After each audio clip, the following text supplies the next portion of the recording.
Seguiremos viendo vías metabólicas, particularmente llegaremos a lo que sería el metabolismo del glucógeno.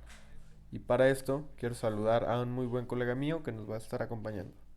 Bienvenido, José. Hola, Fernando, muchas gracias por invitarme aquí a tu canal de Medical Led. Un gusto estar aquí y apoyarte en el metabolismo del glucógeno. Para todo el público, pues yo soy compañero, colega suyo y también soy preparador de bioquímica. Muy bien, entonces vamos a empezar con una introducción muy básica a lo que son los carbohidratos. Como aparece en la presentación, son moléculas muy importantes para el metabolismo humano. ¿Por qué? Porque es la fuente más básica y más sencilla para poder obtener energía.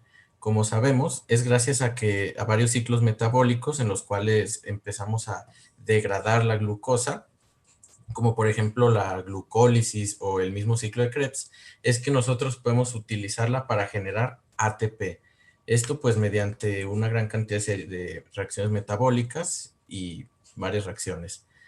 Como podemos ver en la imagen, pues son nutrientes que se hallan en una gran variedad de alimentos. En realidad, la gran mayoría contienen una cantidad de carbohidratos, pero aquellos que son ricos en ellos, pues son principalmente las harinas, como podemos ver ahí en la imagen, pues del pan, de los totopos, de la papa, pero pues también las frutas tienen una buena cantidad de carbohidratos y las leguminosas, ¿no? Aunque en realidad, pues la gran mayoría de alimentos pues llegan a tener cierta cantidad. Y también es muy importante entender que, como veremos ahorita en glucógeno, que esa es la forma en la que nosotros lo almacenamos, pero por lo general el que encontramos pues en los vegetales, por ejemplo, y las harinas, pues suele ser encontrado como almidón o inclusive en formas más pequeñas, como podría ser el azúcar de mesa o un disacárido o cosas que veremos más adelante. También es muy probable que les lleguen a preguntar cuántas son las kilocalorías que llega a aportar un gramo de carbohidratos. Para esto hay que saber que cada gramo de carbohidratos va a aportarnos 4 calorías. Y estas 4 calorías, además de aportar energía, pues aportan nutrientes para todas las estructuras que necesita nuestro organismo y las células. Por ende, son, además de gran valor energético, pues de gran valor nutrimental. Bueno, hablando de generalidad, en cuanto a la clasificación de carbohidratos, pues es importante saberlo según el número que sea la cadena. Si recordamos, pues podemos hallar a los carbohidratos de una manera que sea como un polímero, es decir, que van unidos en cadena. La forma más básica es encontrarlos como un monómero, es decir, que sea solamente una subunidad de la cadena, que en ese caso son los monosacáridos. Es una molécula, digamos, que se encuentra sola, no está unido a otro, ¿no? Y los más importantes que podemos encontrar son la glucosa, la galactosa, la fructosa y la ribosa. Es muy importante saber que por lo que la glucosa pues es el más básico y el que necesitamos tener más en nuestro organismo porque es la forma más directa y sencilla de degradarla para ir obteniendo la energía, ¿no?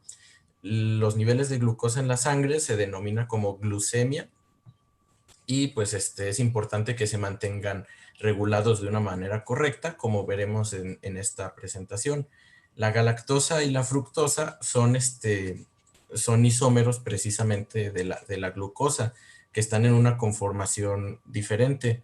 Es muy importante entender que estos dos también pueden ser utilizados para usar energía, pero van a tener unas vías especiales cada uno. Por el contrario, si ustedes recuerdan los videos pasados, podemos ver a la ribosa también, que la ribosa es meramente obtenida a partir de otra vía metabólica alternativa, que es la vía de las pentosas fosfato. Si ya recordamos, esta ribosa es muy importante porque nos va a dar la base necesaria para la estructura de los nucleótidos, los cuales van a ir conformando el ADN que tenemos en nuestras células, lo cual lo vuelve pues un azúcar de vital importancia. Si nosotros encontramos una unión entre dos monosacáridos, sería un disacárido. Estos pues es muy importante entender que los más comunes que vamos a encontrar son la maltosa, sacarosa y lactosa. Cada uno va a depender de cuáles sean los monosacáridos que se vayan uniendo entre sí. Por ejemplo, si unimos nosotros dos glucosas, vamos a encontrar maltosa. Si unimos una glucosa y una fructosa, vamos a encontrar sacarosa. Esta sacarosa seguramente la han escuchado porque es el azúcar de mesa que nosotros podemos encontrar. Y finalmente, si nosotros unimos a la glucosa o la galactosa, vamos a obtener también la muy sonada lactosa. Que esta lactosa, pues como ya sabemos, se puede encontrar mucho en la leche y hay algunas personas que no la llegan a tolerar debido a que no tienen una enzima llamada lactasa, que se encarga de romper ese enlace entre los dos monosacáridos y que de esa manera se puedan digerir. Muchos de estos disacáridos, pues bueno, en realidad los degradamos en nuestro mismo intestino delgado, ya que en la membrana apical, la que da hacia la luz del intestino, pues vamos a encontrar enzimas específicas para irlos degradando, como puede ser la lactasa, que acabamos de mencionar, la glucoamilasa o maltasa, y también la sacarasa isomaltasa, que cada uno se va a encargar de romper con uno de los enlaces que ya mencionamos. ¿Qué pasa si nosotros encontramos una cadena más o menos corta, pero de todos modos ya no son únicamente dos, sino que pueden ser aproximadamente de entre 3 a 10 o 12 monosacáridos? Pues vamos a encontrar a los oligosacáridos. Estos, pues por lo general los podemos encontrar en la digestión, a la hora de que nosotros pues ingerimos una gran cantidad de carbohidratos, pues los podemos encontrar en el lumen de nuestro aparato digestivo, pero pues por lo general van a ser degradados para ser absorbidos pues de monómero en monómero. También un ejemplo que podemos encontrar es la rafinosa, que es meramente una combinación que podemos hallar en las plantas de glucosa, galactosa y fructosa.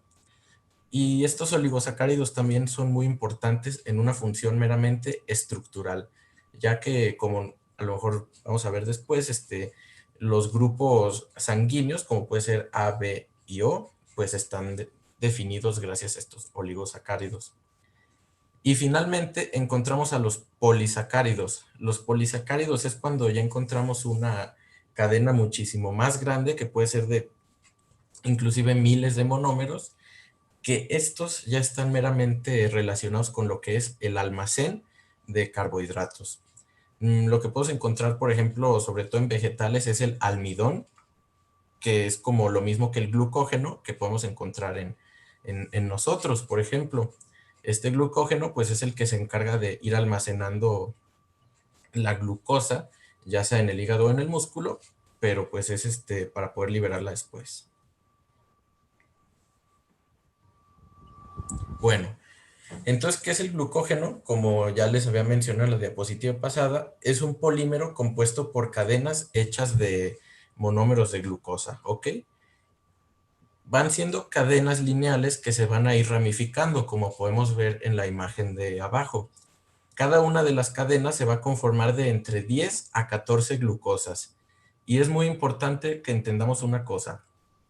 Cuando los enlaces van siendo de una misma cadena lineal, van a ser enlaces alfa 1 a 4, un enlace glucosídico alfa 1 a 4. Pero, como podemos ver en la imagen de abajo, en los monómeros que están pintados de verde, estos se les llama como enlaces ramificantes, que son enlaces glucosídicos alfa 1 a 6. Estos dos tipos de enlaces sí los podemos digerir, nuestro cuerpo tiene la capacidad de romperlos, pero cada uno es mediante métodos diferentes, por lo que es muy importante tenerlos en cuenta. Y pues, como ya se había mencionado, pueden llegar a ser miles de monómeros de glucosa en una sola cadena de glucógeno, y pudiendo llegar a ser hasta 120,000.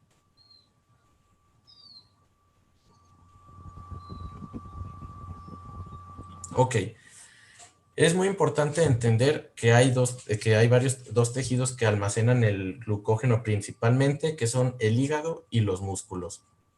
Entonces, el punto es almacenarlos para que si en un momento no necesitamos tener esa energía en ese punto, posteriormente la podamos liberar. Hay dos vías separadas para el metabolismo del glucógeno, la glucogénesis y la glucogenólisis. La glucogenólisis es cuando nosotros tenemos nuestro glucógeno formado y comenzamos a romper cada uno de los monómeros para irlos aprovechando, ya sea para mantener un nivel de glucemia normal o para captarlo directamente y usar energía.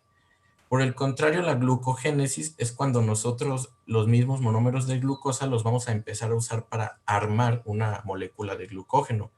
Es muy importante no confundir a la glucogénesis con la gluconeogénesis, que la gluconeogénesis es una vía separada totalmente diferente para formar monómeros de glucosa a partir de otros pues, materiales. Y muy importante también entender que la glucogénesis y la glucogenólisis no son iguales, pero al revés.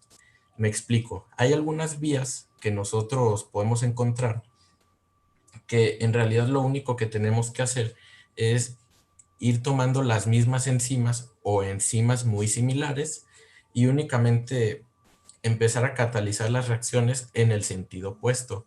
En este caso no es así. La glucogénesis y la glucogenólisis son dos vías totalmente diferentes que implican enzimas diferentes, pero que a final de cuentas se relacionan con la misma molécula que es el glucógeno. Y bueno, entonces tenemos lo que es el glucógeno hepático. El hígado, pues es el que se encarga de ir captando la glucosa cuando llega a haber un exceso a la hora de que nosotros lo consumimos.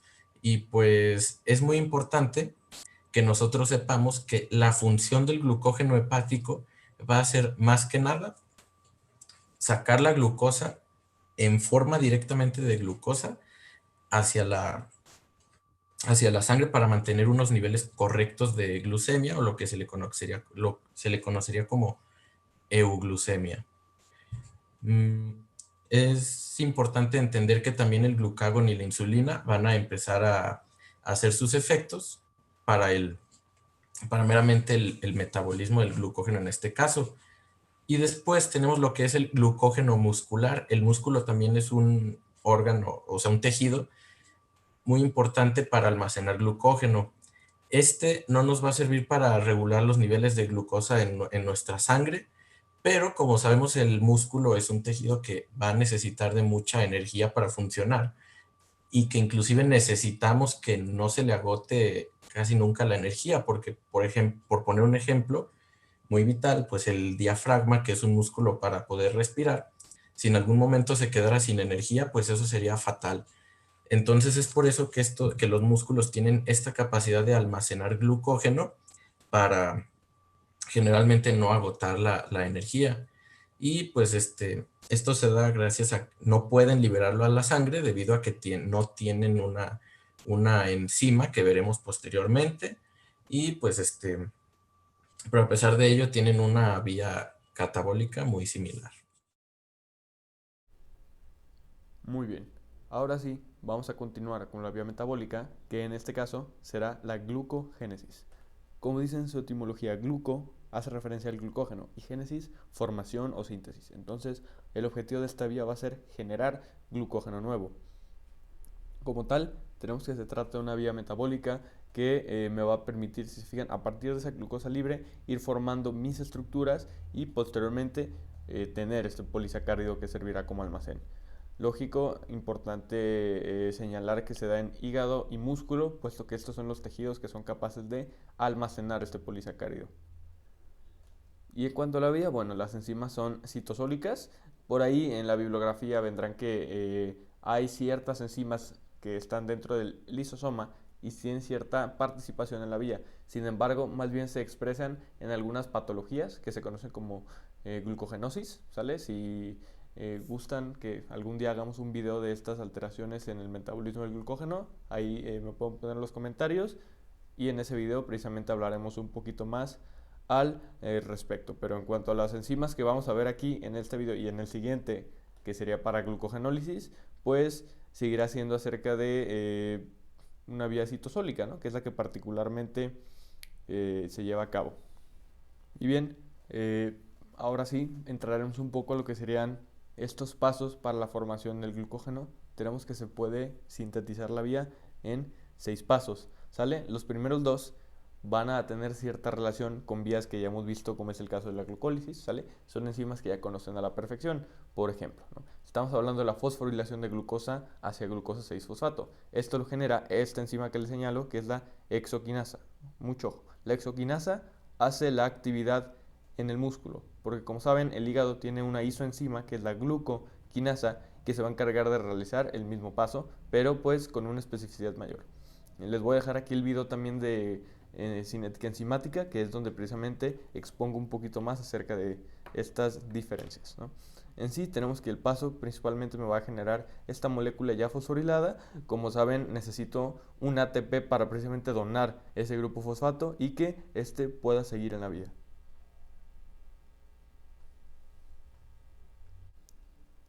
Y bien, ahora sí, en el segundo paso vamos a tomar esta glucosa 6-fosfato y si se fijan, la vamos a isomerizar, ¿ok? La enzima es la fosfoglucomutasa y para ello voy a tener que pasar primero hacia un intermediario en donde se convierte hacia glucosa 1,6-bifosfato, o sea, tiene 2 grupos fosfato en su estructura y finalmente va a tener que liberarse del que estaba en el carbono 6 para únicamente quedar como glucosa 1-fosfato. Este va a ser el metabolito que me va a permitir continuar con la vía de la glucogénesis. Sabemos que esta enzima también está presente en otras rutas metabólicas, pero particularmente en cuanto al glucógeno, tiene una función muy específica para transformar estos dos isómeros, ¿sale? El 6 y el 1-fosfato.